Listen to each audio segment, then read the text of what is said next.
lesson, we will be dealing with the continuation of our previous lesson, which is critical reading and thinking strategies.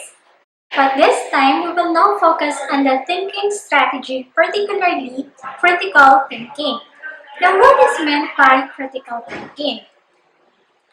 When we say critical thinking as defined by the National Council for Excellence in Critical Thinking 1987, it is the intellectually disciplined process of actively and skillfully conceptualizing, applying, analyzing, synthesizing, and or evaluating information gathered from or generated by observation, experience, reflection, reasoning, or communication as a guide to belief and action.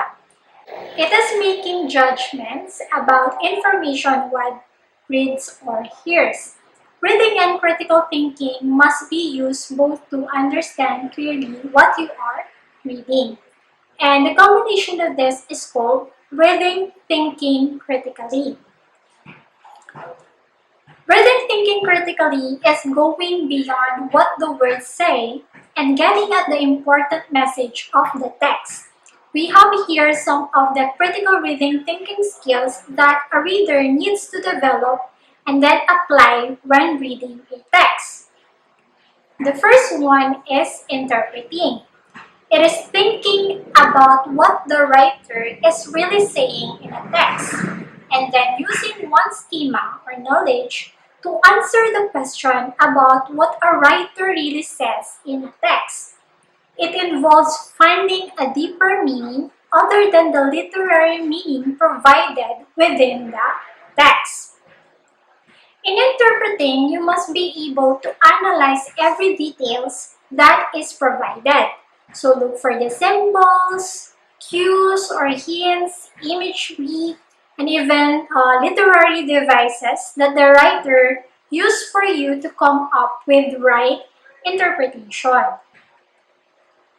Next is inferring.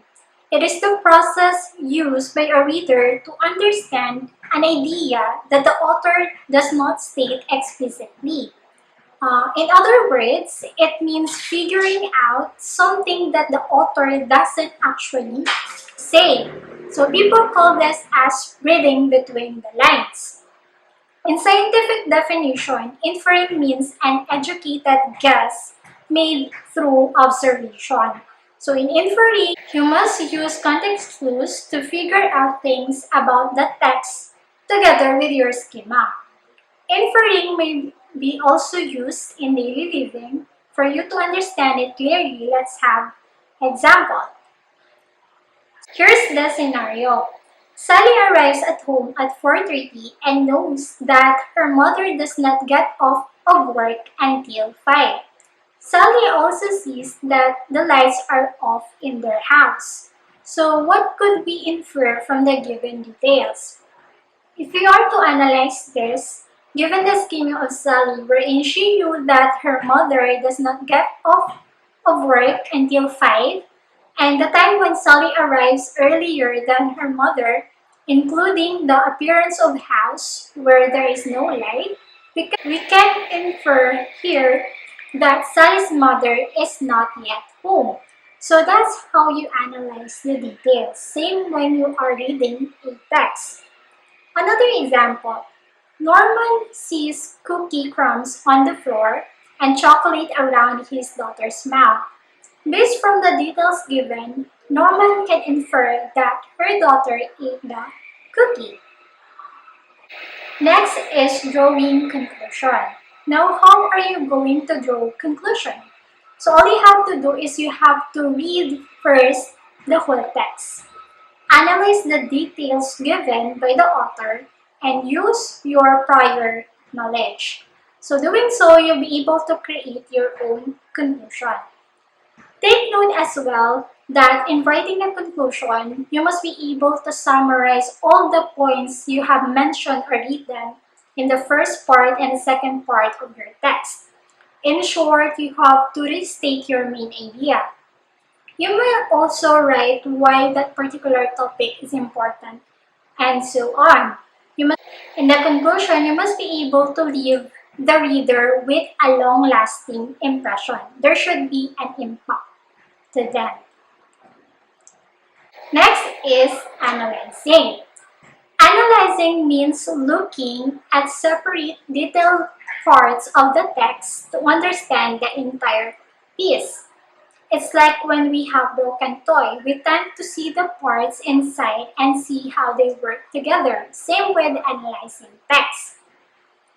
We are examining carefully every details. We take apart the ideas and see how they connect with each other. Next is distinguishing fact from opinion. So facts can be proven as true or false based on reliable sources. It is objective and doesn't involve personal judgments or beliefs, while the opinion is subjective. It involves personal beliefs and judgments. It involves feelings, etc. Next is evaluating. It is forming an opinion or making a judgment about something being read. So when you are reading informational text, you make judgments as how qualified the author is and how reliable the information being presented is. Is the author credible for the things that he have written in his text, etc. And when you are reading fiction, you may evaluate the author's use of literary devices, the characters, the author's style in writing, the plot, the theme being conveyed, etc. So that's the end of our discussion for today. I hope you learned something